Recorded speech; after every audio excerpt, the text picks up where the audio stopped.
Hello, everyone, and welcome to Conversations in Horror, the podcast. I'm your host, Kevin L. Powers. I'm also the owner, operator of Something Wicked Entertainment and Events, and I want to welcome you to our program today, in which I bring on a special guest, and he and I will discuss an individual horror film from any type of decade and any type of subgenre that we choose, because, the horror genre has so many subgenres and so many different types of films out there that it's gonna be fun talking about any film that we discuss. Now, this month being our franchise month, what you're gonna get is a plethora of film franchises, from the very first film in that franchise to the very last film in that franchise, all within an individual day, because we want you to be bombarded by all the great conversations we have on a particular franchise and its sequels. That being said, the film that we're going to be discussing today in this podcast, so please make sure to check out the other ones that are linked with this franchise, is Jaws 2 from 1978. And to discuss this movie with me, I have brought on Mr. Philip Ray and Dave Watkins. Thank you both for joining me on this conversation. Thank you for having me. Yep, good to be back. All right, so we have already dissected the first film, and hopefully you have enjoyed listening to the conversation. But if you haven't, go ahead and listen to that one first, and then come back to this one.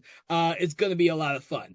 But this one here, we all have different stories about when we saw this film and how it kind of had an impact on us, especially considering that only two of us were alive when the film was more or less released. And I believe I'm the only one who was actually 2 years old when this film was released. So I'm going to get each of your stories. We're going to start off with the youngest of the bunch, and that is Mr. Philip Ray. I have to know, when did you see this film first, and what kind of was your reaction about the film? It's funny because with Jaws, I saw really a lot of the Jaws movies. I ended up watching them on the Sci-Fi Channel just when I was young and stuff. That's when it usually would be up, and that was my exposure to a lot of the Jaws series. And Jaws 2 was interesting because I mostly saw the Jaws movies chronologically. Not that I intended it that way, but it was just like, oh, okay. And so it was very You had to follow that plot line to make it make sense. Yeah, I had to make sure to follow the plot line. So yeah, it was very Jaws 2 when I first saw it was very interesting. I did when I was a kid. I thought like the way they killed Jaws was so cool with the whole him buying the electric cable and stuff. Yeah. As I have gone older and stuff and rewatched it, I've definitely been like, it's okay. I mean, after seeing some of the Jaws movies and stuff, it's like, this isn't bad. It isn't great, but it isn't bad when you compare it to some of the other Jaws movies that come out after this. All right. I did find very interesting about all of the focus on the teenagers this time around, because like that was one thing that I was very caught off guard, especially when I watched it younger. Yeah. I was just like, the focus is like half the movie is on these teenagers and not on the main character, not on Brody, which I thought was very interesting. It's like a pre-slasher film, or almost like teenagers in a horror movie, but there was teenagers a lot in science fiction movies in the 50s and 60s. They did focus on them at that point, but it was especially after the first one, when you have the three main dudes carrying the film, and here all adults, and here you have teenagers plus the adults. Yeah, no, it's funny because this came out the same year as the first Halloween, and it's funny because in a lot of sense, everyone usually points at Halloween as being one of the stars of like the teenage slasher, but like, I mean, this came out before that, and that kind of started a little bit before that. I mean, it's not as many deaths than this one compared to Halloween, but Yeah. Well, I mean, this is the Jaws movies are slasher films, and especially the first half of them. Usually, they're slasher films in the water. However, Halloween is the one that kind of made that type of slasher film the real easy one to shoot. This is a really difficult thing to shoot. It's in the ocean, but the first time I saw this one, and this is one that over the years I've seen it on TV a lot. I don't know about the first time I sat down and watched the whole thing, but it's definitely one I've seen scenes from it like a lot of times, especially the last half of it when there's all the sailboat stuff out in the water for the last hour. And it does have the kind of the it's a little bit of a formula, though there's a lot of different stuff in the writing with this, but it does have the first half of it takes place on Amity Island again, like the first Jaws, and there's a similar type of stuff happens, and then the last half is out in the ocean again. This time, like I see a lot more shark, like a lot more, and A then you lot. get and then you get the boats, and so that's kind of like my experience I just have seen this over time, and finally I think I sat down for sure the last couple of years ago. I got the 4K and I watched the whole thing from the beginning to the end, and I think that to me this movie's definitely underrated. It's better than I remembered it being or thought that it was, and it's not as good as the first one, but I think they did it in a way that they brought back Roy Schneider's character, so they connected you to the first one, but then also they made it close enough to it, the first one, that you connected to it, but then they added a little bit extra stuff to it.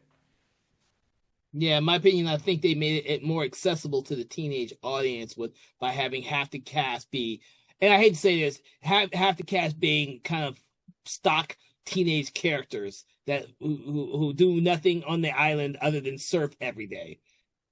Um, Well, yeah, but they actually they might be stock, but some of these characters don't have that much screen time, but they do make every one of them unique in their own way, even though they might be maybe pulling from cliches from other films, but they do stand out on their own, most of the characters. well, it also helps that some of the actors became, household names in the '80s after this, like Keith Gordon, who was in Christine, and lots of other comedies during that time, and of course, oh my God, I can't think of her name. Shit, who plays? Oh my God, can't think of her name right now, but I will come up as soon as I look it up. But there are several actors in here who became like faces in teenage films throughout the '80s after this film was popular. But the thing about this film for me is this was the last one I watched. I watched all of these out of order, never realizing there was a part two for a very long time. Like in the previous conversation, I said the very first one I watched was Jaws 3D, and then Jaws: The Revenge, and then I realized that there were two films before those two. Went back and watched Jaws, didn't realize there was part two for a very long time, and then finally saw this film on TV. And so I grew up, not grew up, I watched this one much later in life as a TV version. And just within the last couple of years, when I bought the Blu-ray recent version of this, I was able to see the whole film non-TV cut version. So I've actually seen the regular theatrical version of this film only twice in my entire life. This is the only one I've only ever seen twice, really. The other films I've all seen multiple times. So my affinity for this film is like in the very, very, very, very, very, very bottom. Like I only even think about this movie at all. Because by the time we get to the scene you described, Philip, with the way the shark gets killed, that seemed to be like a trope for each one of these films. They had to come up with an interesting way to kill the shark, because it's a shark. Yeah. And for me, out of all four of the films, this is the one I didn't like that much. So this film for me, because of the fact that Roy Scheider is not the main character, in my opinion, because they spend so much time on the teenage characters, that it lacks like that focus that the first film has. Even though the first film was my third film in the franchise to watch, that one still for me is a highly regarded film. Well, I mean, I think he's still the main character, especially the first half spends a lot of time with him, but his focus, he's definitely not in it.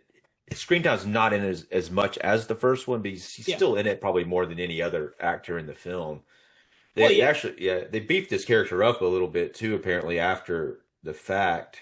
The moment, Yeah, because he was not happy. Because originally the first director, who was I want to make sure I get his name right, it was John D. Hancock, who was originally the first go around stuff. He was in it even less than the final product. Right. And he got really pissed off about that and stuff, so they went and cut it.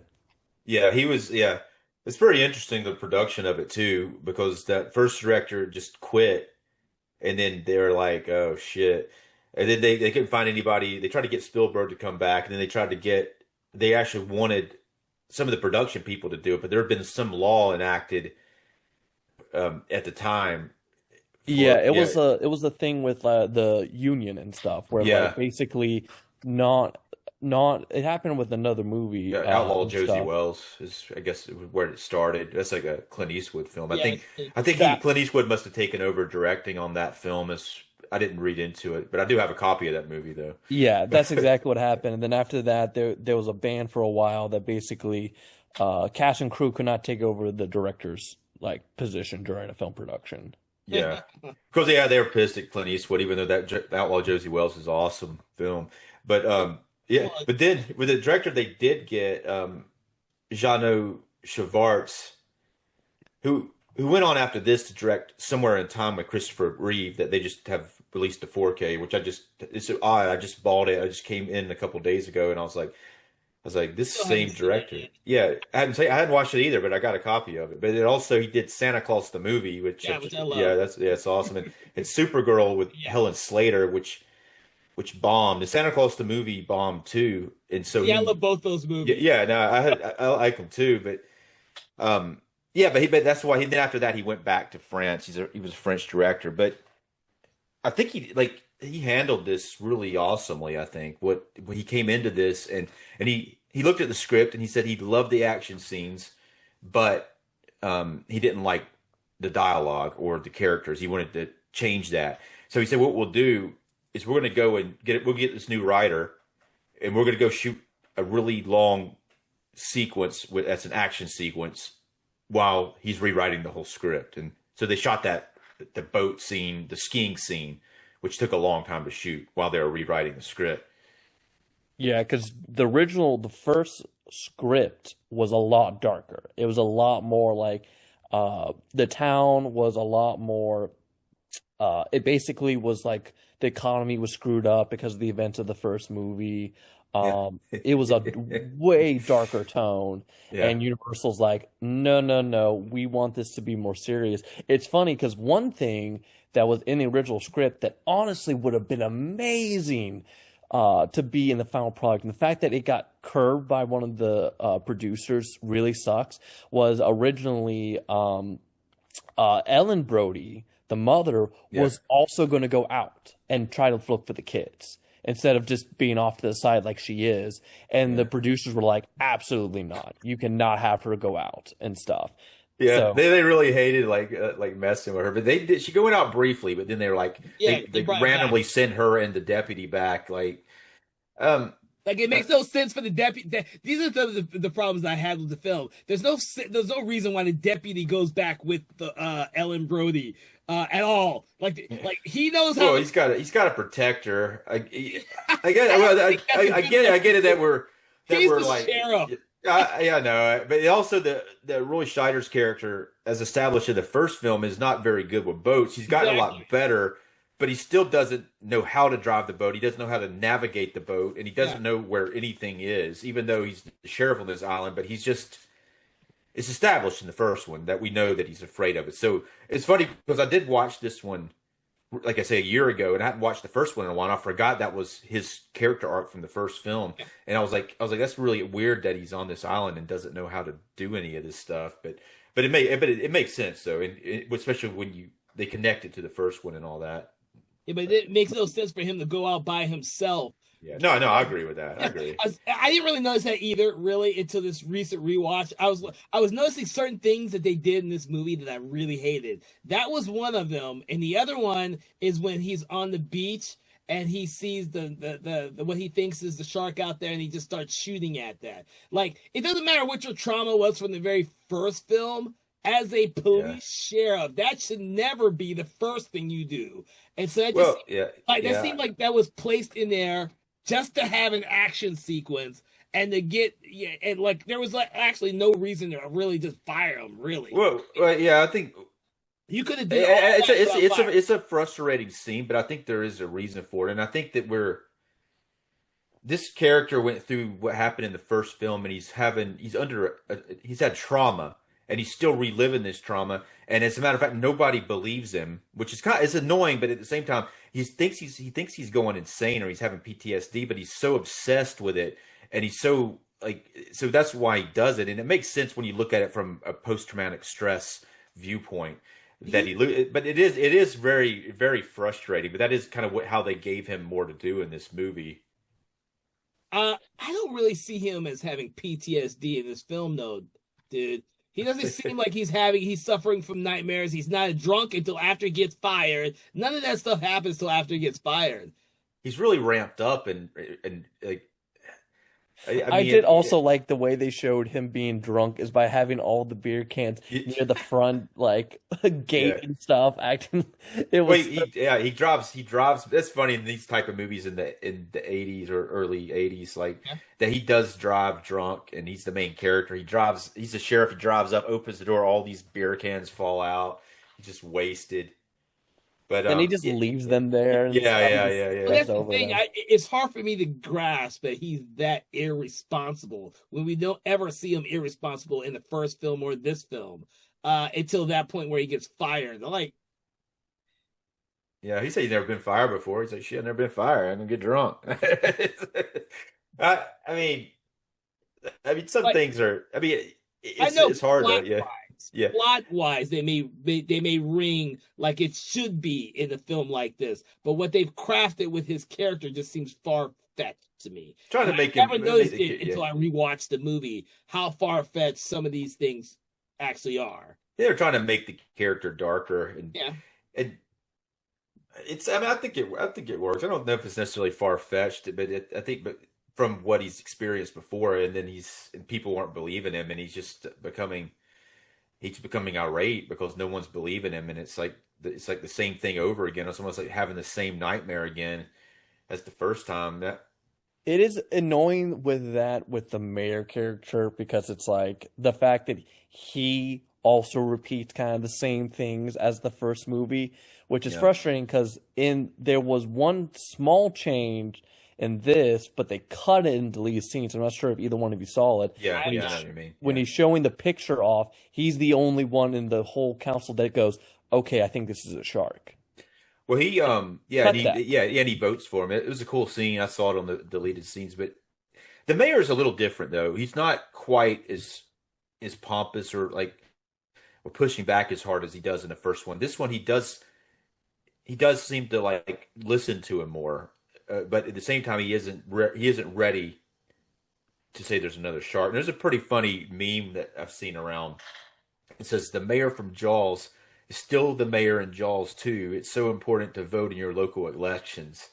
Well, I kind of think that what's the guy who takes over that kind of persona that the mayor had in the first film? Like Lynn Peterson, the guy that is like Ellen Brody, like Brody's wife's working for. Yeah. So I actually like the fact that Ellen Brody is working for him because it adds more depth to her character than just being a regular mother. She's a working parent in this movie.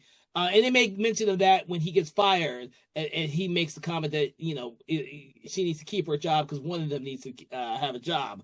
I like that aspect of it. And it gives her more screen time, and it gives her more to do at the very end when she first goes out with Brody and the deputy to check on everything before she gets sidelined by going back. I mean, it seems like they're always struggling to give her stuff, but it was like, in the original book, she was like more of a dramatic character. It was like in between Hopper and Brody. She was Hopper's having an affair with her, and so it's almost like they almost kind of seem like they may be going that route with her this one with the Lynn character, even though she never does it.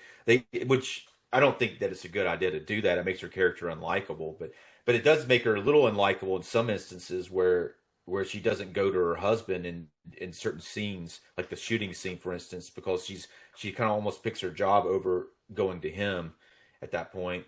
Yeah. I actually didn't mind that one as much because I kind of got that as like an image thing for the public awareness, and that's literally what she was working with. So it's pretty, I mean, because of the party at the very beginning, I forgot that damn party was there at the very beginning, dude. I Yeah. completely forgot about that too. I was like, oh yeah, there was a party at the beginning where they're opening It's the a pretty big, yeah, hotel. pretty big scene too. It's It with is. guests, so But yeah. and Yeah. it goes to the kind of that reoccurring theme where the city's more about tourism and bringing Yeah. new dollars into the town and all that type of that mentality, which I was perfectly fine with. I just for some reason and we see a lot of the teenage characters in that scene. Don't know why they're there, to be honest with you, but it's Yeah. okay. That's the way that we get into the world of Amity now, and so I It's a did yeah, fine. it's a little overwhelming though. There's so many teenagers and they're so like you're introduced like that, but And then it's they so weird too with that because you would think, okay, we're gonna add all of these characters, these teenage characters, because we're gonna kill a lot of them, and then they barely kill off them. And like one of the ones they do kill off, which was a really crazy, it was really crazy at the time, was when they killed Marge, who was one of the actually like not like a lot of yeah. times in slashers it's always like the there's always the horror tropes of all right the smoker the people that have sex like the dubious like they're the ones that die and the good-natured teenagers survive, but in this they kill off Marge and a lot of the ones that would qualify being killed stay alive. Right, yeah, yeah. I mean, this was like I guess pre slasher tropes, I guess, but it is funny how they're introduced all there, and it's the director was he was kind of modeling it after like kind of American graffiti, kind of like the car culture where people just cruise around in cars. Instead of doing that, they do it in sailboats, and so Yeah. he's trying to create a kind of culture of something that wasn't even a thing, but it would be kind of cool to be a thing though. You kind of have your own sailboat and Well, I go kind of, around to be honest with that, I don't know if that was ever real or not. But having watched this film and never lived on the island, and I know how people say that islands are very closed off for the rest of the world. So what do teenagers do? They do their sailboats to the abandoned lighthouse island to drink beer and have fun. I could see that yeah. happening. No, no, I mean, I think it looks like fun to me, really, but I think they made it up. But it does look like they're having a good time. It seems realistic. I mean, really, all the teenagers seem pretty realistic, and those scenes were hard to shoot. Having those sailboats, they had to anchor them to the bottom of the ocean and stuff where they were shooting, get them to stay in one place. There's a lot of scenes in the ocean on this one There are a too. lot, Oh and yeah. there are a lot of scenes with the shark. Yeah, Yes, which I understood why they did that. The director said it was again, it was the Hitchcock thing of like you're not going to be able to recreate. You've seen the shark. You're not going to be able to recreate that suspense and stuff. Which yeah, I'm like, yep, that's completely fair, and stuff. So I understand why they showed the shark. It's funny too because behind the scenes, again, one of the main reasons Steven Spielberg didn't come back because he was like, yeah, it sucked filming out there. yeah, And then, yeah. and then during this thing, they had the same issues that they had in the first one with filming out on the sea. Yeah, they were a lot more lucky with this one. Apparently, they wanted to show the shark more the first time, they just couldn't. But the shark actually worked better this time. Yeah, They redid it. They had so they said the original sharks they had them at Universal and they got messed up. So they took the mold from the original one and they redid the whole thing. And the way that it worked is like most of it had to be under the water, and it's pretty long. And they had like two sharks. One of them the director calls it the luxurious shark. That one's the one that moves and does a bunch of cool shit. And then the other one doesn't really move. They figured out eventually to move its mouth a little bit. And then of course there's fins too. They have like just the fins yeah. that people are under the water. Well, I like to liken the fact that they use the shark a lot more in this film, and we see him a lot more because one, they didn't realize that by the time this movie came out that less is more, and because it didn't work on the first film, they said, "Well, we got to show more because we didn't show them enough in the first film." In hindsight, nowadays we all say that it worked beautifully in the first film, not having the shark work, because if the shark had actually worked, we would have seen that shark a hell of a lot more, and we probably wouldn't be as scared Right, as an yeah. audience member as we were when we first watched the film. Yeah, but I think with most sequels, though, in monster sequels, eventually it's better to start showing the monster. They in the Friday the 13th films, they didn't do it for a long time. It wasn't until the sixth one that they started really showing Jason before, more frequently before the third act. Yeah. But I think eventually, like people want to see it. You know, they want to see the Yeah. monster. And especially this one, since this one's very different in that we have that boat explosion that burns half the shark's face. I don't know what Yeah. I feel about that yet. What do you guys think about that? That we had this big explosion, the shark gets burned, and then we see the shark burn for the rest of the movie. I Um, think it's It I get, liked it. I thought yeah, it it was a gives some very character. gnarly look to it. That shark has now. This shark, you got to have suspension of disbelief. Or Thomas did introduce a potential like thing that the sharks are demons and not really sharks. But but which I kind of like that. I kind of like if that is if the shark's you're not open. really well if he's not really I don't it's better that it's never said. But if the shark is not a normal shark. It doesn't do what a normal shark does. A shark does not go after people vengeancely because this they go after people if they're hungry or if they're in their territory. But any like an alligator or a bear or any type of animal is not going to keep eating after they're full. But this shark will just keep going. It's eaten several people and it still wants more. Yeah, well, this one is funny because this one follows them out into the open sea more or less. They didn't go out there looking for the shark because the shark for all to make it really interesting film, the shark could have stayed inland, close to the land where all the people were getting eaten. But instead, this shark goes out there where the lighthouse is, where it's out there in the middle of nowhere, kind of gets attached to these people the first time he encounters them and then just stays with them for the rest of that, I guess, 12 to 24-hour period that the last act takes place in. Well, yeah, Um, because they're like kind of sitting ducks on those sailboats out in the water. yeah, So I guess it starts off going after a diving team because there's a yeah. diving team there, and it kind of goes after them first, but then they leave, and then it's like, damn, all my food left, and then they see the sailboats. So it's like, but So, this shark, I mean, it's like obviously as younger, you don't think the shark. It's not unrealistic that. And no, not to mention, the very first time you see the shark in this movie, the divers are by the original boat, the Orca, that the original Jaws died on, and that shark has been hanging out with the Orca, pissed that the first Jaws was killed for some reason. And he's like, it was almost like it could be like a manifestation of a spirit of some sort. The guy that comes back and starts like going after people. I mean, because if you think about especially how it starts at the Orca boat. I mean, it can't you be know like what? it can't be just a regular shark, you know? Because you brought up the Thomas theory from the first conversation, it's interesting that you brought that up because until I rewatched the film, I didn't put two and two together that the orca that the divers are at was the same one that was down and sunk in the into the first film. To be honest with you, because I've watched these films out of order, I never really picked up on that. Uh, Yeah, yeah. But yeah, I mean, it starts with the wreckage of the boat yeah, from the yeah, original one, where the first Jaws died, and it's these divers are going under there like they're going down the Titanic and getting pictures of it, and yeah, they're yeah. exploiting the tragedy of the death of that shark's paramour, its mate, or whatever the hell you want to call it, because we don't know if male or female or anything like that, unless you want to take it into It's a trans shark. It's actually identified in the film. you know what? If you take into consideration some of the stuff of Jaws: The Revenge and Ellen Brody's character thinking that the Jaws is after their family, hey, yeah, No, but seriously, there's two divers. They go down there, and it kills both of them just because they're down there, and it goes after them. It's almost like another possibility is it's kind of like a rabid shark, like Cujo. But it's kind of the same thing with Cujo's. Like in the book, it comes from a spirit goes into the dog. I think a spirit goes into the shark. So I don't know. I think there's something to it. I think it helps explain some of the things that the shark can do without.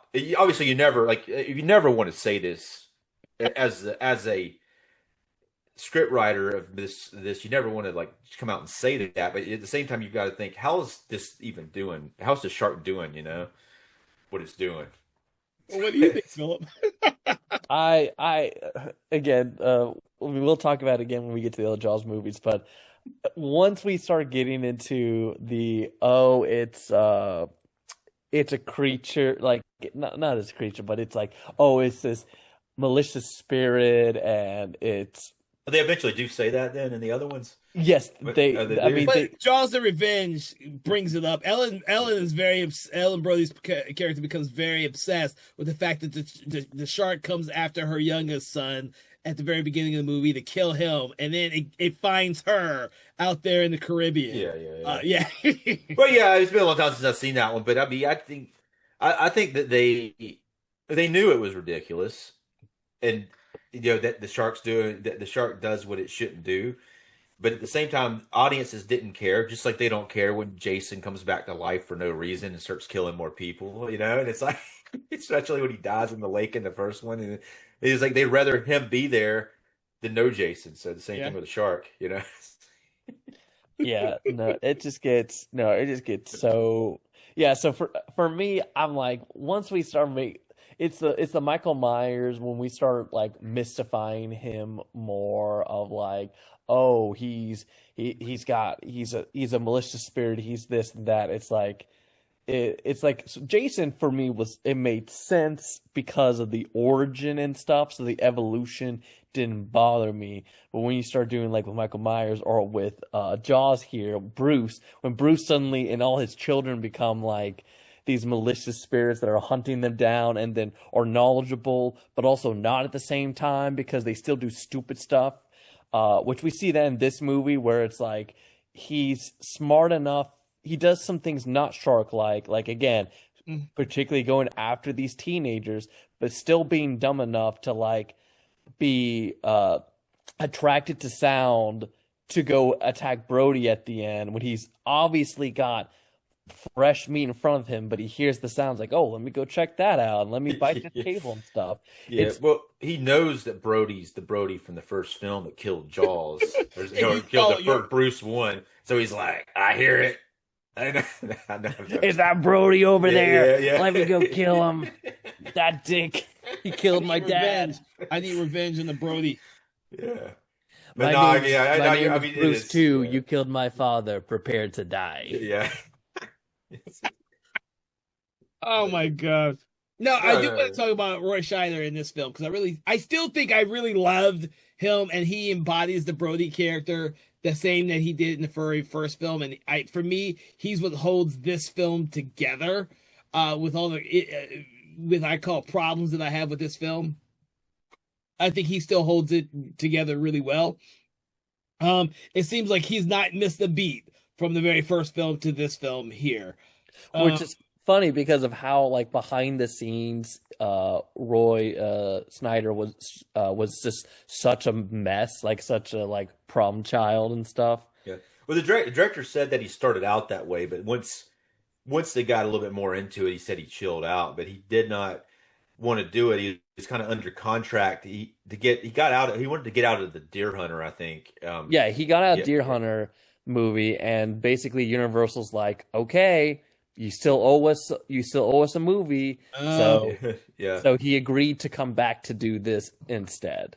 Yeah. He got a bigger paycheck. Oh yeah, times 4 of his original paycheck from the first movie. He got times 4 of that, and then he did kind of say later, he did purposely act out a little bit too, because he wanted to not come back. So he was like, well, if I act like a problem child, they won't use me again, which ends up being correct. Like they end up killing him off after this. Huh. Yeah, I don't know if did they kill him off, or he just not want to come back again?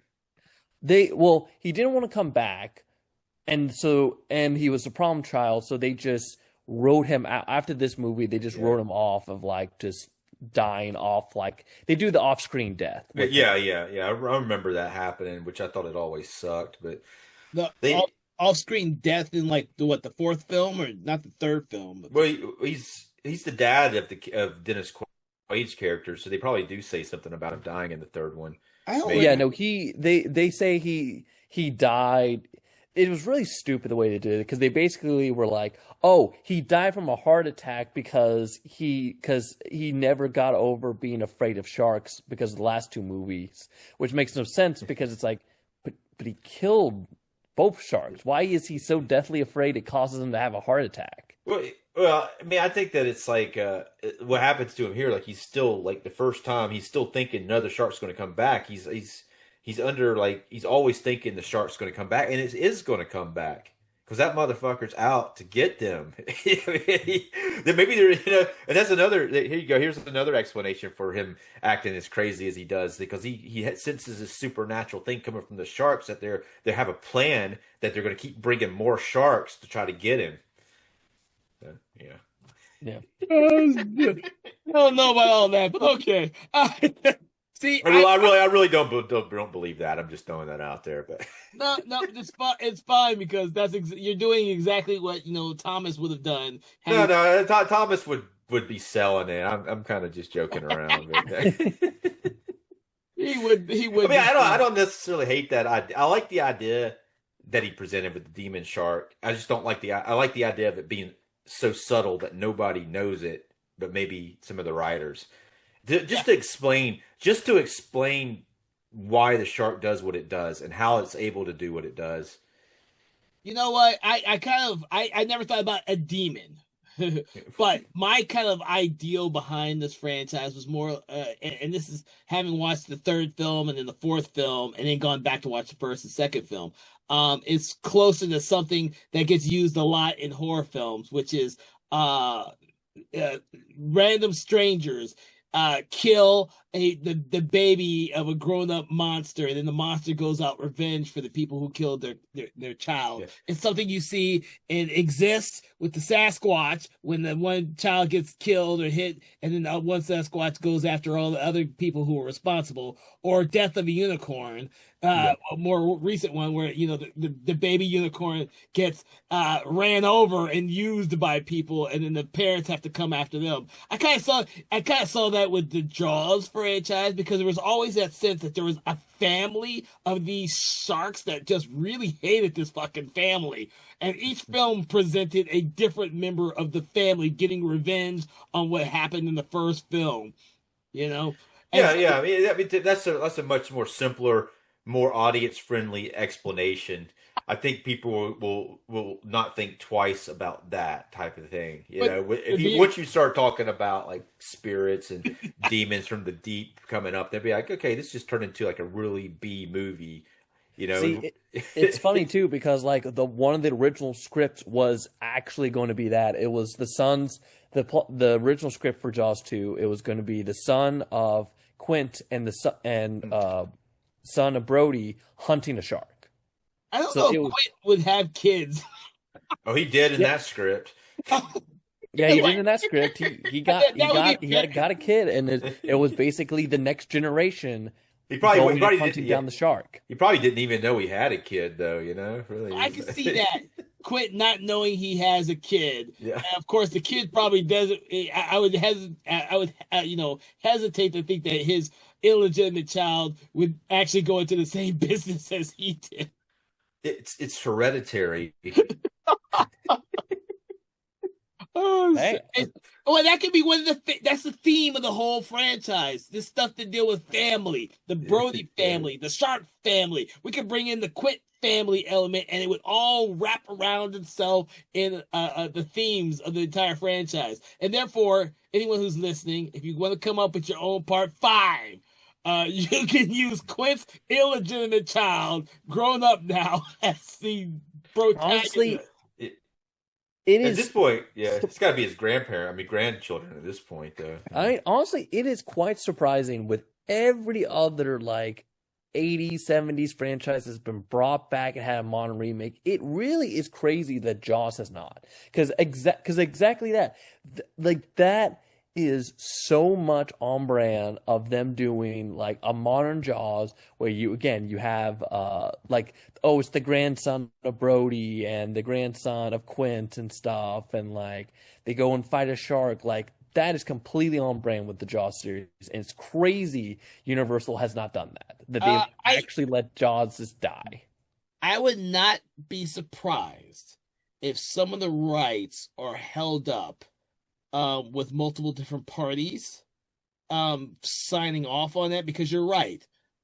Even though the last couple, I don't know if the last two were successful or not, to be honest with you. I can imagine that Jaws 3D was successful, but Jaws the Revenge was definitely not.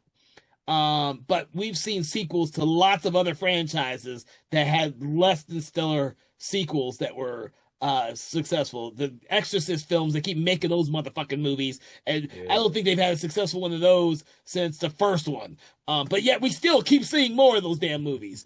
They're that third one's pretty good though, but those You are a know, lot cheaper to make than the Jaws movies. well, that's the other Yeah. thing. If every one of these Jaws movies have all gone over budget because of the fact that they're shooting on the water, they're probably trying to make really good CGI effects to make it look well. They're not going to sell it as like Spielberg would say, "Why am I making a Jaws movie when I could make another fucking Jurassic World movie?" Yeah. We can have 20 sharks, prehistoric sharks in our movie versus the one shark for a Jaws movie or two. Because That's the thing. It's like you got to go bigger with it. You got to have more sharks. Mm. But I mean, then you have what do you have? You have Deep Blue Sea. They've already done it. But, they've done three of them. Yeah, oh, Three of them. that's right. Yeah, I've only watched the first one, but it's good. I I've like the seen how first one. bad all three of them are. Yeah. That's perfectly fine. Yeah. Well, I'm saying that it's a good B movie, but it's very entertaining. Oh no, Deep Blue Sea, the first one, dude. I can watch that any day of the week, dude. That movie's so goddamn fun. But the thing is, I think nowadays it's kind of hard to do like a regular shark movie. What we have is stuff like The Shallows, which was a lower end film that didn't Yeah. cost as much, or we have something like The Meg, something that's a prehistoric shark with a huge budget. Yeah, but that's because I mean it still works. If I mean that's the way like the shallows, you have to pull it back. It still works. Like it just you have to like do that suspense and build it up, or you go real big with it, like you do with the Meg. Or so. I think Jaws was bad in its time, and Jaws 2 were like mid-grade films, and they weren't really marketed as horror films because that whole trope hadn't really came out yet. But they were suspense thrillers for the summer crowd. But you'd have to I guarantee you someone has come up to them and said, "Man, it would be great to do another Jaws film," and they're like, "Motherfucker, these Jaws movies all went over budget. You need to tell me something I don't know. You want to make a whole CGI shark movie? You go to Sci-Fi Channel. You can go make your shark movie over there." Yeah. They can't be CGI, That's what suck about it. I mean, I don't mind a little bit of CGI if they have to do it, but I would say Oh maybe yeah, that's 90%. Well, it had to be like the practical. Meg. The Meg is a CGI shark, but it looks amazing because they spent a crap ton of money on it. yeah. It would definitely be if they did Jaws today. It would definitely be CGI. Unfortunately, Yeah. I'm not sure how true this is, but apparently Steven Spielberg's been one of the reasons why we haven't had a modern is because he's been kind of like no. Well, that's the thing is there's a reason why no one's bothered to do a sequel or remake of Back to the Future. Robert Zemeckis won't let them. I say the same thing with this franchise. Is Steven Spielberg is he's like a deciding factor. At some point, he has some type of rights control saying no, you're not making another crappy Jaws movie. It's funny that it got out of control like it did, though. It's like that it went to four of them before it's just like, all right, we're stopping now.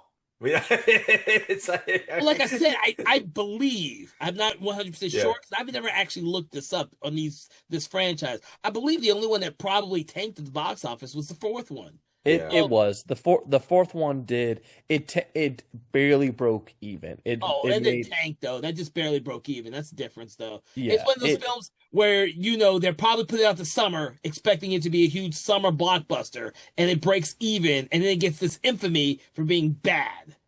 yeah Michael no, Caine. Michael Caine goes out of his way to tell everybody, "Oh, I just did this so I can get money to buy my mother a house."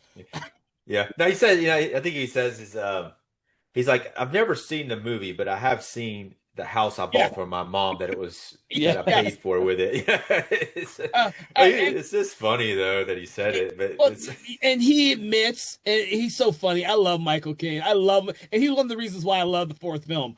But he did a lot of crappy movies for a long time, and the thing is, he's not crappy in them because he's so good and so fun to yeah, watch. He's so right, fun to right, watch in bad movies.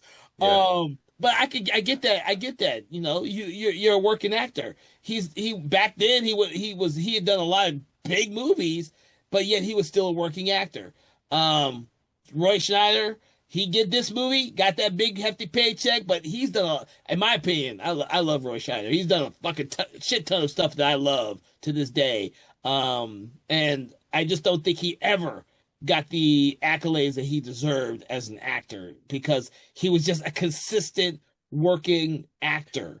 yeah, So yeah, yeah. You ever see All That Jazz? You see that I one? still haven't seen Yeah. that movie, dude. It's I, a yeah. You see him in that though. It's a completely different type of performance than I think that you've ever because he's seen so him in. good. Yeah, yeah. Like It's definitely it's definitely different than you'd expect.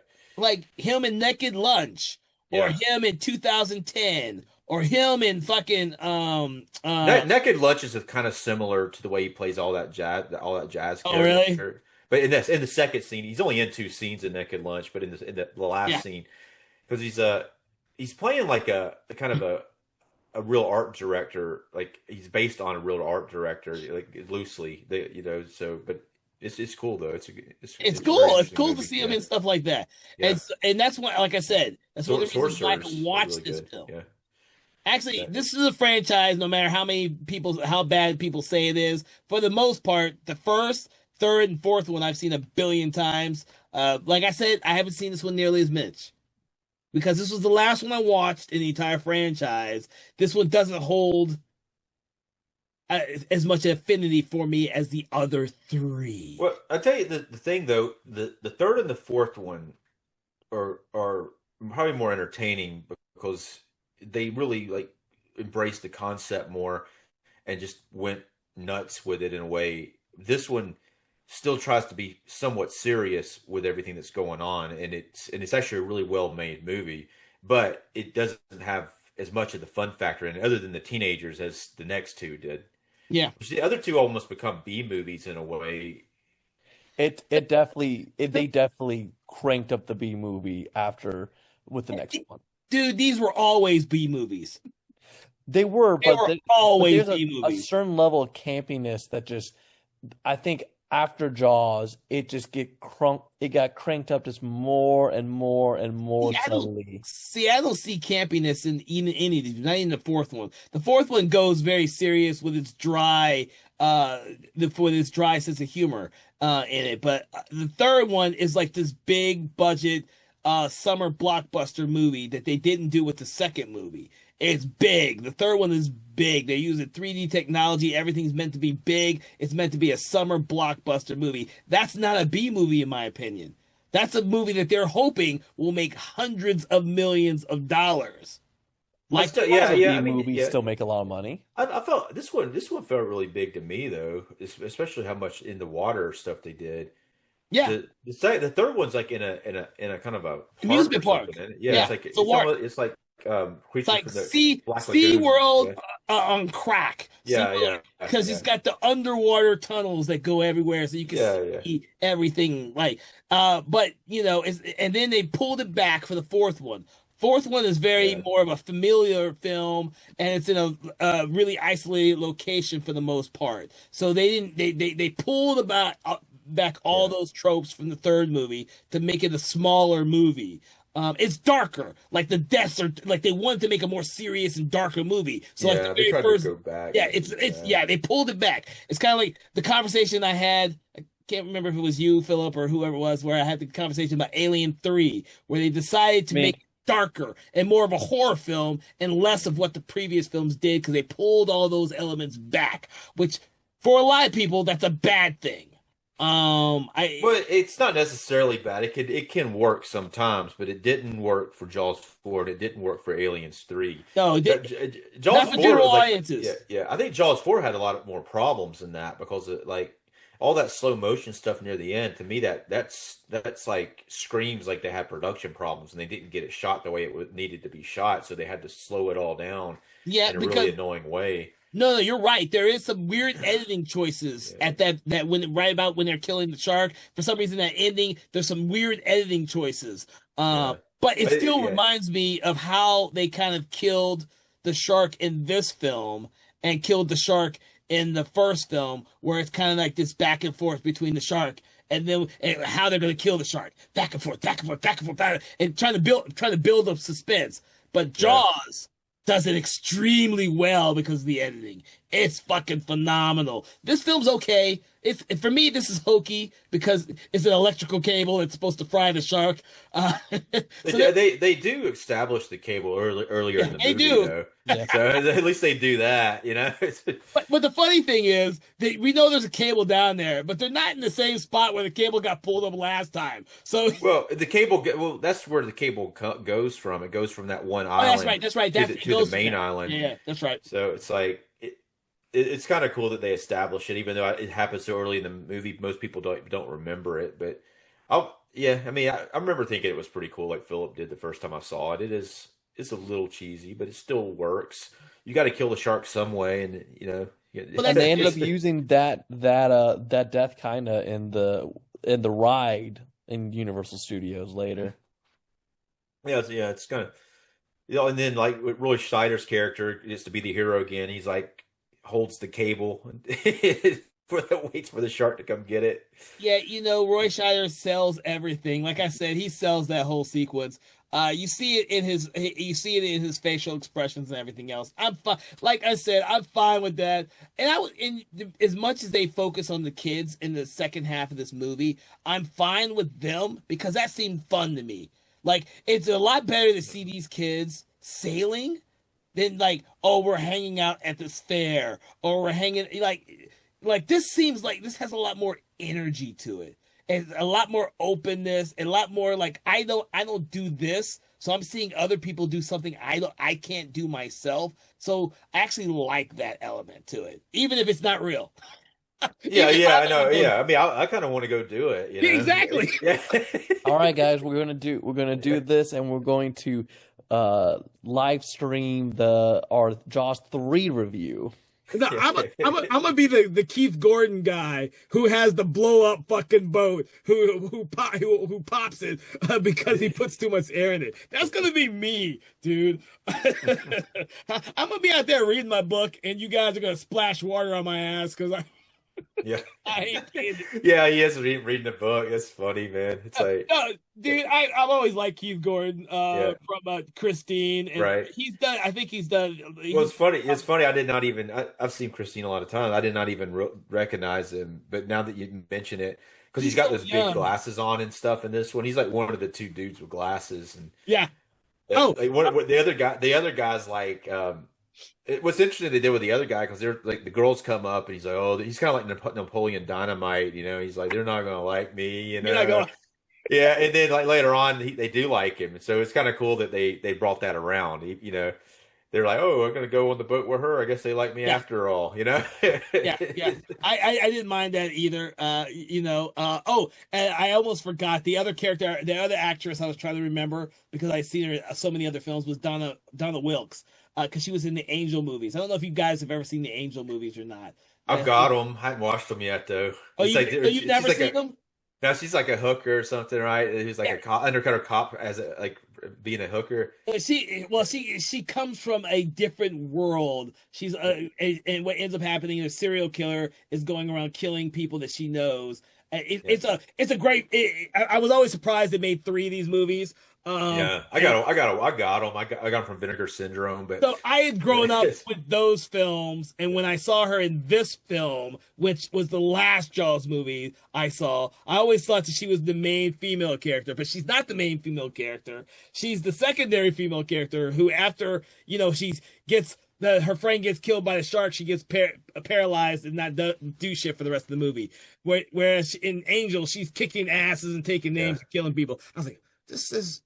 odd, but okay, I'll roll with it since I'm much older when I saw this. I wish I could remember when I saw this movie. I really do, so I could have a reference point on how old I was when I saw this movie versus the That made you third. realize that actors can do different things. It's like they don't always have to be the same character. Yeah, but certain people, when you were growing up in the 80s, you wanted those actors to do the same thing. This is how actors got pigeonholed, dude. Yeah. It's like Yeah. you got used to seeing them one way and you wanted to Yeah. see them that way in every movie. Like Roy Scheider, dude, that was the guy who killed sharks. He blew thunder. That motherfucker was a cool dude to Yeah. me. Like, Well, it's funny you say that because that's because yeah, I think that's one of the reasons why originally Roy Schneider he didn't want to do this movie for multiple reasons, but that was one of them. He didn't want to be typecasted.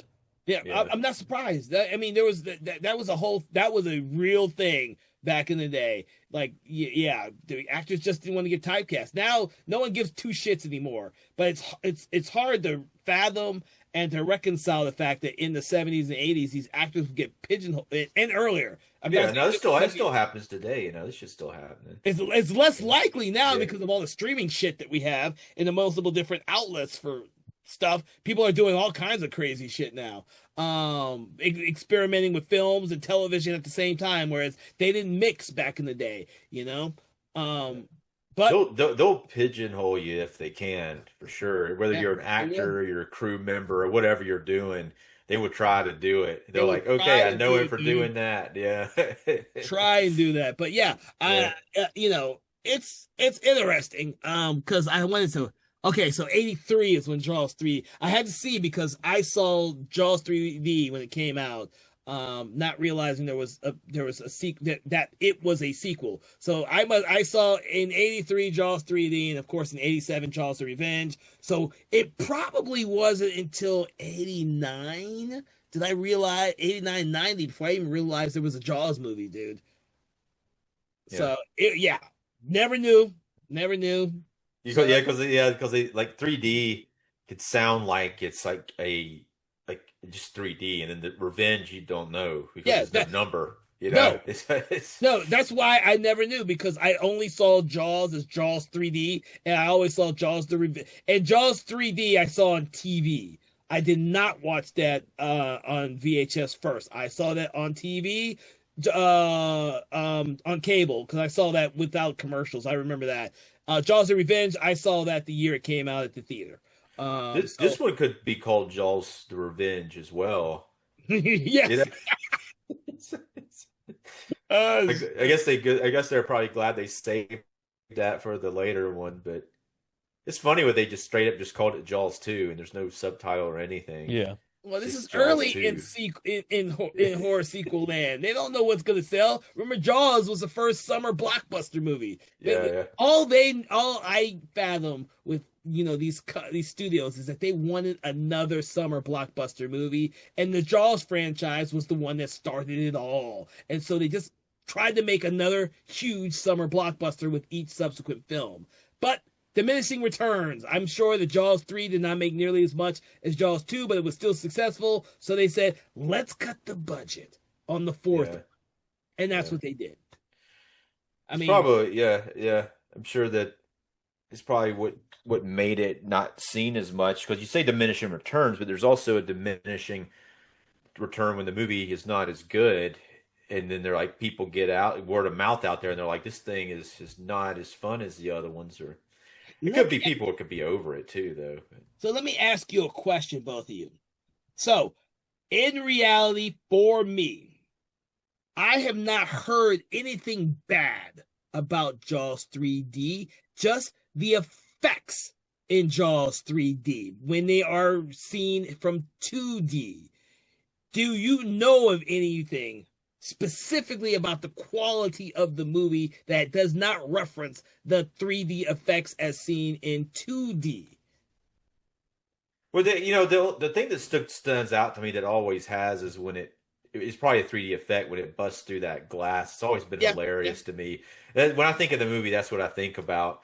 But I haven't seen it in a while. I'll have to, I'm going to watch it pretty soon. But it's We have to talk about this for when we do the 3D episode. Because yeah, Well, I would need to rewatch it to remember because it's been a long while. so see, But yeah, but yeah, he's asking specifically. I haven't heard anybody say anything about it, but I don't know how many times I've had a conversation about Jaws 3 either. So Yeah. like it comes I've up heard, I've had a lot about Jaws daily. the Revenge, but not so much 3D. The reason why I bring this up is because I don't hear anything really about Jaws 2.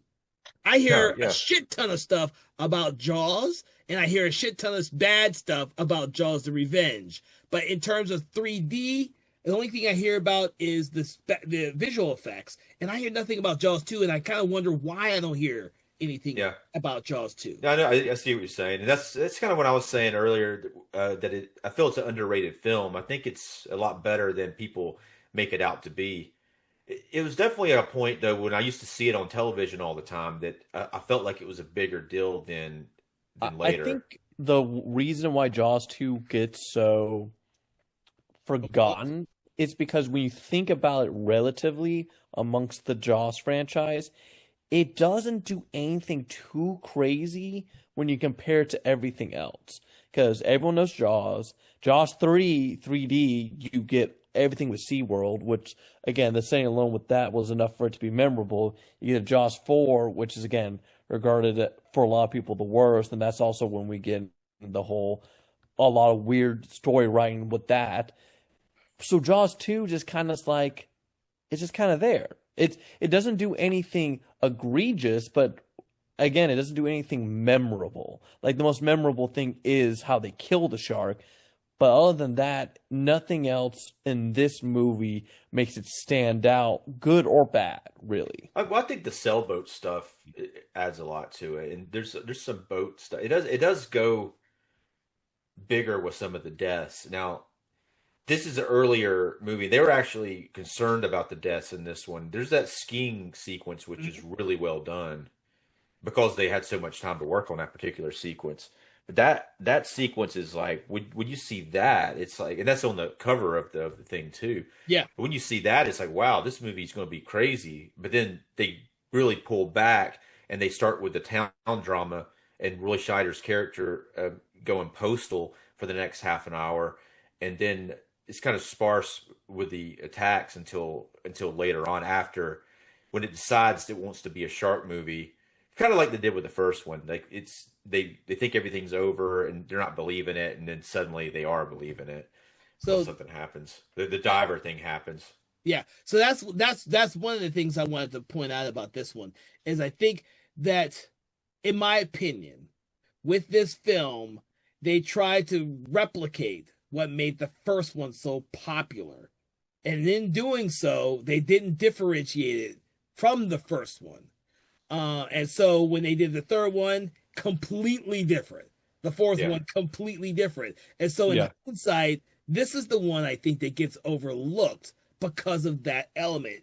And it's not based on the quality of the movie. It's just based on the fact that, in my opinion, I think people see this film as a retread of the first film without all the great stuff that made the first one such a great movie. Because having those conversations between Quentin Hooper and Brody was fucking magic in that first film. Like that's Yeah. you go back to rewatch just these three guys just chilling. Yeah.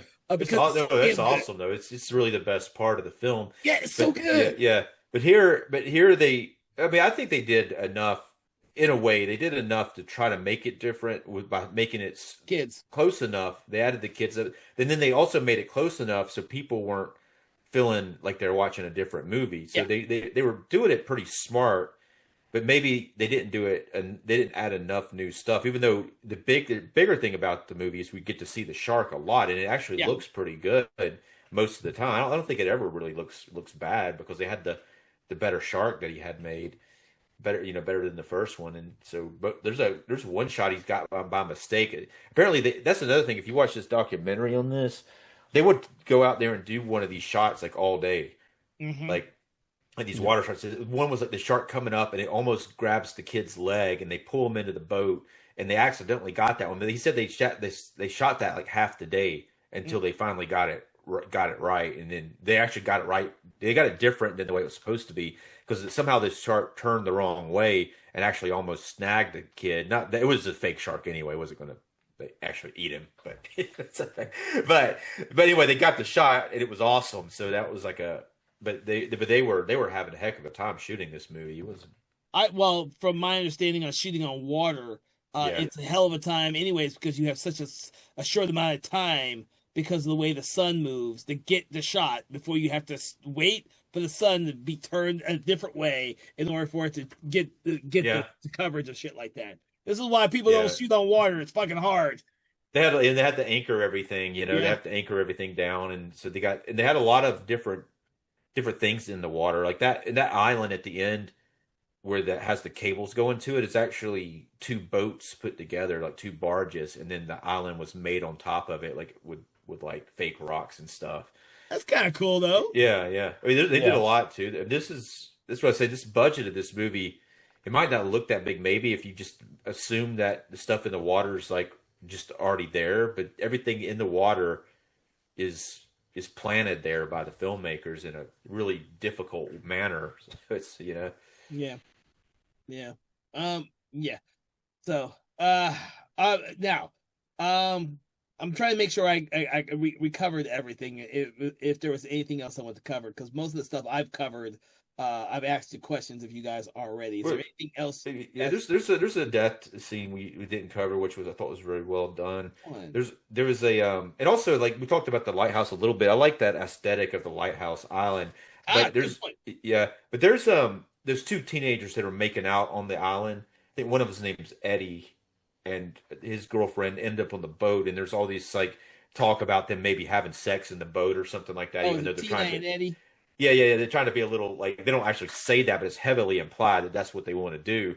And then they get attacked by the shark, and Eddie falls in the water, and then he's having to swim back to the boat, and you see the shark going under the boat, and she's screaming for him to come to it, and it actually grabs him and pulls him all the way to the boat and slams him into it. And then it's really cool when they get back and find her, and she's like hiding inside of the boat, and just her acting is really great. She really sells that scene.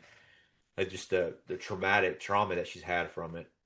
Now she has some major trauma in this film that would fuck her up for the rest of her life. Yeah. She's the next Brody. She's gonna be shooting like fish in the water, you know. I mean, between that and Sean, who watched Marge get eaten alive in front of her, and the reason she even dies because she goes to save him. Yeah. Well, that's traumatic. That's why his character can't get over going in the water in the third movie. After I've watched all these movies, I finally figure out why that reference in the third movie is fucking there. Also, like the characters, the Sean Brody is like one of Brody's sons, and like I said, Sean Brody as the little kid. Yeah, the little one. They're fairly major characters, and it kind of follows like that character, Sean Brody, when it goes to the teenagers, and he kind of doesn't like his younger brother hanging out. But like, for some reason, there's this one girl that's always like, "Yeah, come with me," you know. She's like a teenager, and he's like 10 or something, you know. She's like, yeah. That's because they all know each other. Yeah. When you see all the teenagers, Mike is the son of the sheriff, and so Sean is the little brother. They all know who Sean is. So, right, I'm not saying it's like wrong or it's written badly. Actually, I think it's very Spielberg-like. Some of that stuff with the kids feels like a Spielberg movie, especially when they get out on the boat and then they have to save the younger kids several times. No, you brought out something that we didn't bring on the first conversation about the first film.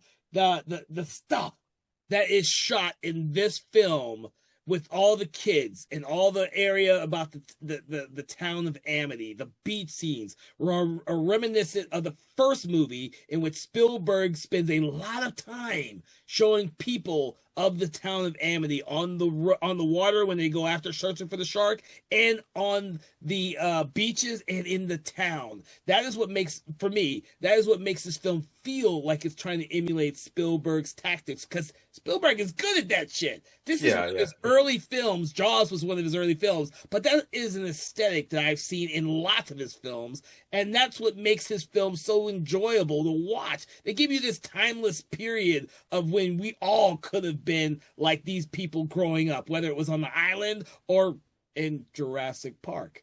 But this film borrows so much, in my opinion, on the visuals that it's trying to emulate Spielberg's kind of aesthetic that he established, even though Spielberg has said, I'm never making another fucking movie on the water again type of mentality. I think that was a good thing.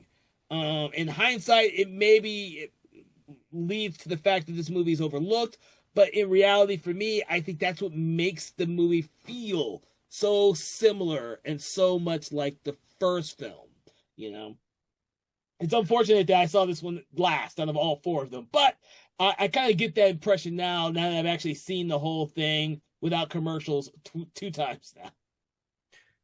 The older brother, Sean Brody, too. It's interesting the way he actually looks a little bit like Dennis Quaid, kind of from the profile in a few shots. You know, it's funny that Dennis Quaid plays him in the next film, but it's like that's probably why maybe one of the reasons why they cast him in the next film as the character. But it's funny when he gets knocked out. You know, that's how the younger brother ends up with all the teenagers. He ends up getting knocked out, and then they have to bring him back and all that to another island. And that's one of the other things I hated. Like, he was like the focal point for the teenage crowd is Mike, and he gets knocked out, and then he gets taken away from the group itself. Right. I know why they did it, because they wanted to put Sean in jeopardy, the youngest kid. Yeah. But you know, we kind of get the sense before then that Mike is the main one of the teenagers. Yeah. Well, it's it's kind of interesting that they do that. They kind of set him up to be the main one, then knock him out. I mean, of course, he could have still been there with the younger brother. It would have added something different to that, him trying to get his brother back, because the whole time he's like not wanting his brother to be there. He's like, his brother has to blackmail him to get him to come with him, and so it would have been a kind of a nice moment for them to have that moment when he saves him, or vice versa. Maybe the younger brother could have saved the older brother in a way.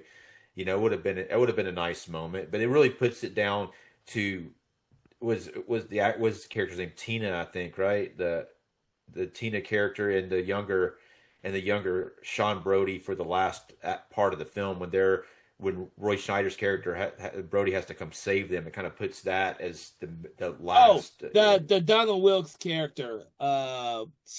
Jackie. Yeah, you're right. Yeah. So that was Donna Wilkes. I got you. Yeah. So so she ends up being like kind of the final girl in a way, but then she's trying to save herself and Sean, and they end up, you know, and then Brody has to come save everybody. Yeah.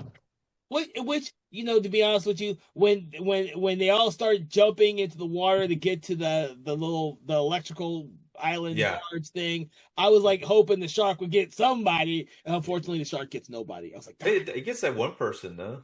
Was it that? They get the one girl while they're still out. They haven't gotten to that. I thought she was trying to get to the. No, she's trying. She saves Sean on the boat, but she can't get up on the boat in time. When they all fall into the water.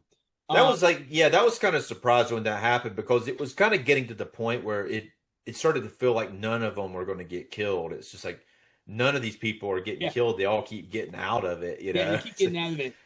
But I mean, there are some pretty brutal deaths, like several of them, but they do.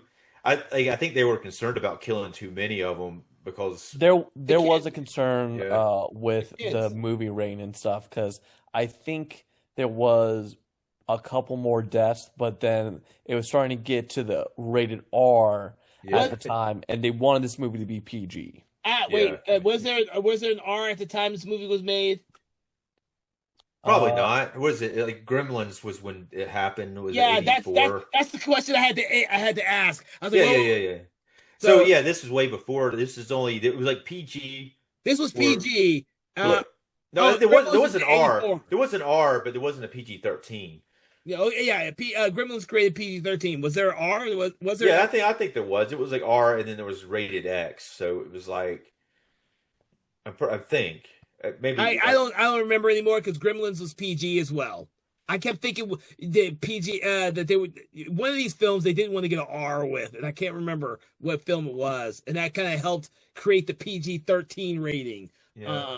But Gremlins ended up being PG, so I all my thinking could be out the window. So Yeah, I mean, I think R was in existence. I could be Yeah, mistaken, but it's that year, Pretty Baby, I Spell on the Grave, and Good Guys Wear Black were all rated R. good guys were.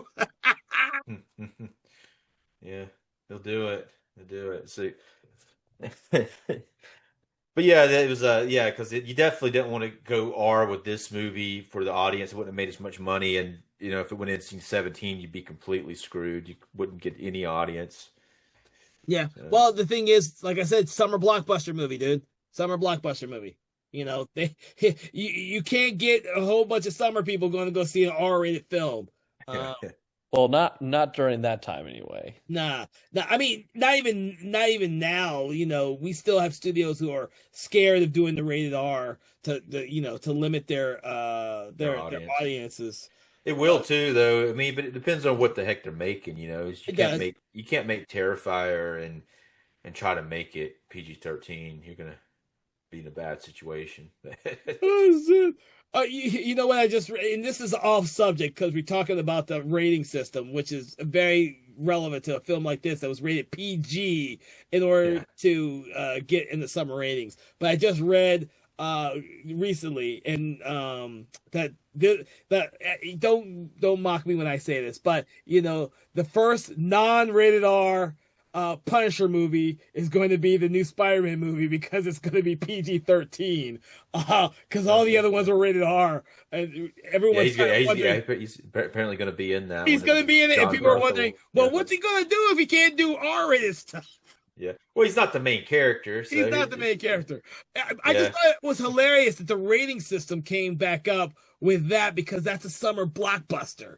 Like Yeah. Spider-Man is bound to be huge, and Yeah. they're all saying this will be the biggest film that the Punisher has ever been in, which is right. It's going to be Yeah. the fourth movie the Punisher has been in, but it won't be rated R, and this will be the biggest one. Yeah, they'll be like, oh, he made more money because it wasn't rated R. So, But this system about rated R, the ratings, summer blockbuster, all that type of stuff is one of the things that has been a cornerstone of the Jaws franchise. And so I think a lot of decisions are based on that mentality.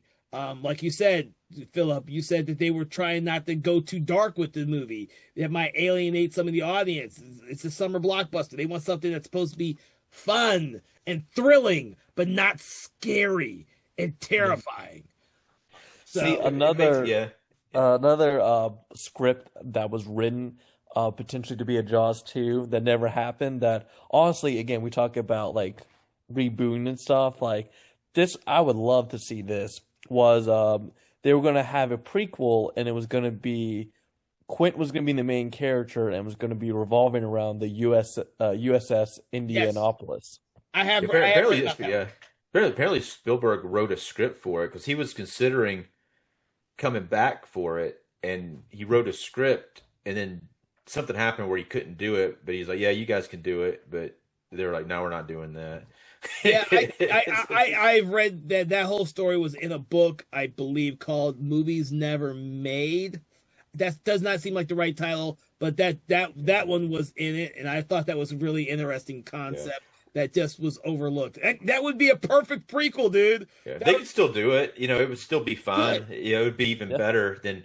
So it's better sometimes when they do a movie that takes place out of present day time Yeah. when because it ends up not having cell phones in it, which is always nice. Always nice in this day and age, dude. I think if you want to reboot the Jaws franchise, you do that story first, and then you can kind of like do a new trilogy based on the Quint character. We know Yeah. what happens to him in Jaws. We need to see the very first sequence, and then we can see something in the middle because he became this guy who killed sharks for a living. So there's that middle section that we have never heard of or seen. And then you get back to Jaws as our remake, where he dies.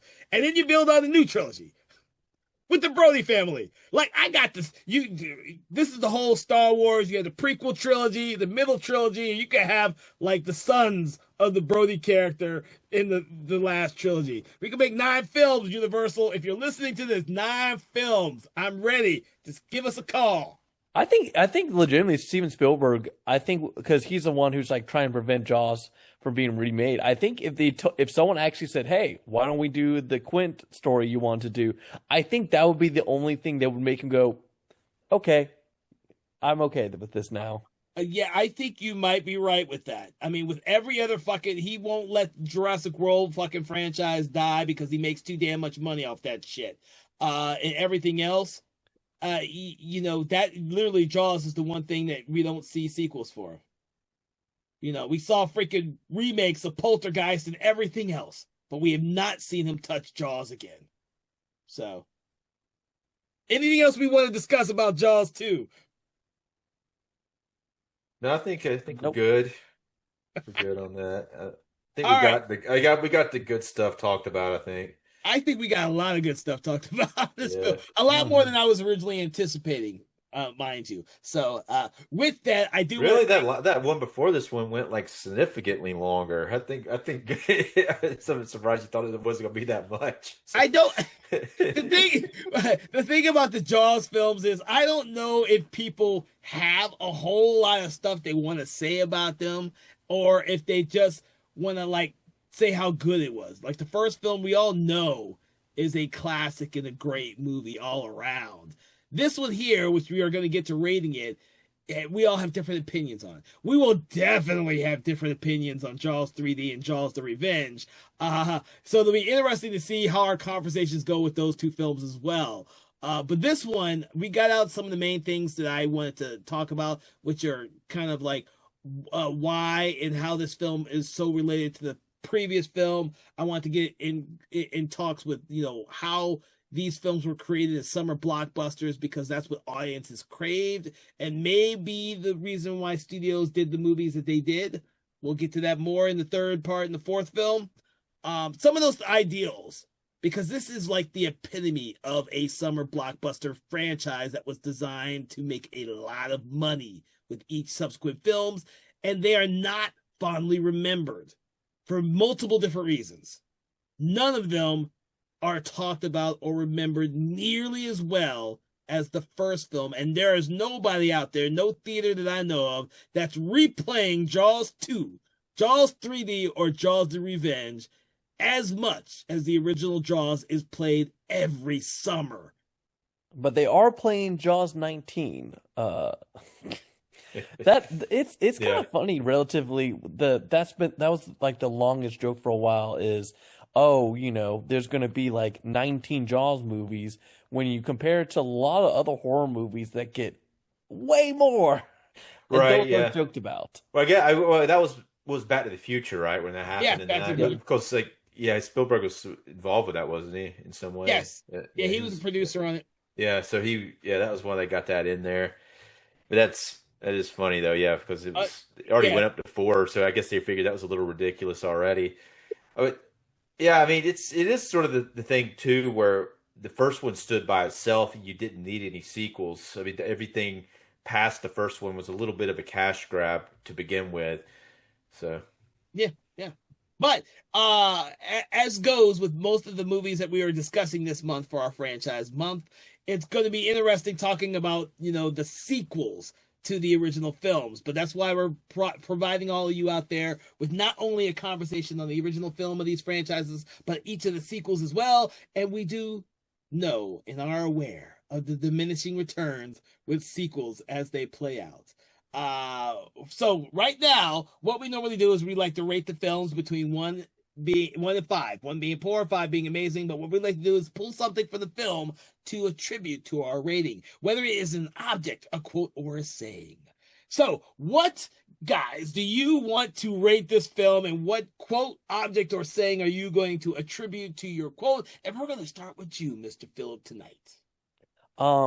I'll give Jaws 2 3 uh orcas with giant bite marks out of them out of 5. Which we never did talk about that scene. That was a really cool prop. The dead orca on the side on the beach Oh yeah. like that. It was cool. I did write some dialogue down from that scene. Let me read this real quick. Okay, It's go like ahead. what happens. So you got the dead orca up on the thing, and it's like the shark's eating it clearly. Then he calls in a specialist named Dr. Elkins. She's only in this one scene, and she says she thinks that she identifies it. She says, I think a great white did this. Is either a great white or another killer whale. She's like, and he keeps pressing her, and she's like, sharks don't take things personally, Mr. Brody. So he Mhm. kind of because he's thinking that the shark's coming after him, which it is.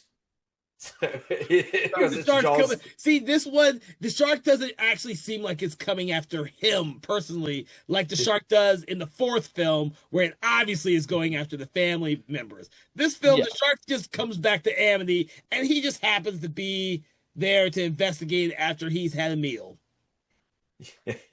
Yeah. As All far right, as so far as my as far as my rating, I'm going to take the luxurious shark that the director identified as the good of the two sharks that they use as a prop. I'm going to give it 3.5 luxurious sharks. It's I think it's underrated. It is maybe a little bit boring because they're kind of a little bit of a retread, but there are some really awesome scenes in it, and it's really good that they brought Roy Scheider back, and Mhm. I think he does a pretty awesome performance. Yeah. I agree with you. I think Roy Scheider, like I said before, carries the film, and I think it's a very fun movie. It's a very fun movie. It's not nearly as fun for me as the third one, obviously. And when you listen to that podcast, everyone, when you listen to that episode, you'll see how much fun I have with the third movie. But I do think that this movie has a lot of fun because there's a focus on teenage characters, and if you want to watch a shark movie with teenage characters, I think this is one of the few with so many teenage characters in it. Uh, but I give this movie 3 burnt up sharks, great white sharks. Gonna be a little bit more specific. Burnt up sharks, because for me, that's the one image in this film that I remember the most, is the fact that I have not reconciled whether or not I like the look of the shark when he's burnt to crisp on one side of the Yeah, I face. think they did that because they were planning on making action figures of the shark. Well, for me, I kind of want to say, okay, is this like the Phantom of the Opera, where one side of their Yeah, face yeah. is covered in the mask? But the one thing you remember is that that's the one great memorable thing about the shark in this movie. There is no other shark that's like that in any other film ever made. This is like Yeah, very distinctive to this one. right. And I was going to Yep. say too, the way that the shark kills himself like that, he's got superpowers, that he's got healing powers. That I'm telling you, he does. There's something supernatural about this shark because you don't just get a boat doesn't blow up in your face and you swim away Yeah, from that, you know? yeah. That's the other thing. The boat literally blows up, and like he's just swimming away. He just got burnt on where the gasoline got him. So he just got a small little Yeah, yeah, burn. yeah, yeah.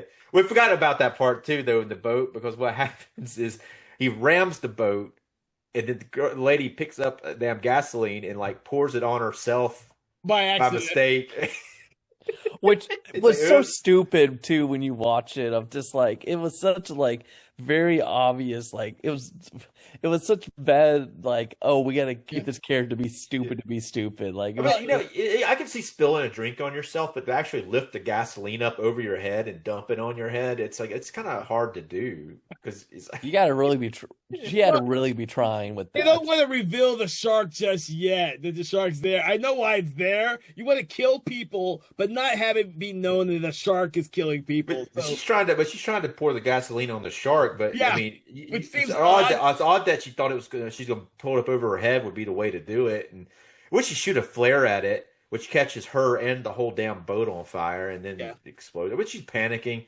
You know, if the Bruce too shows up wanting revenge, and you know, it's pretty clear that it's not just it's a demon shark shows up, and you know, I'll I would get I you, would say Brody. yeah, turn the it's- boat on and get the fuck out of there. yeah. Not pour gasoline accidentally on yourself and then shoot a flare knowing that you just poured gasoline on yourself and inside the boat. So, Yeah. but yeah. Oh my God. So I want to thank you both for joining me on this conversation about Jaws 2. And I hope everyone who's listening has had a blast listening to us talk about the movie. Please, if you have not already done so, make sure to check out the first episode of this little franchise release on Jaws, the first movie.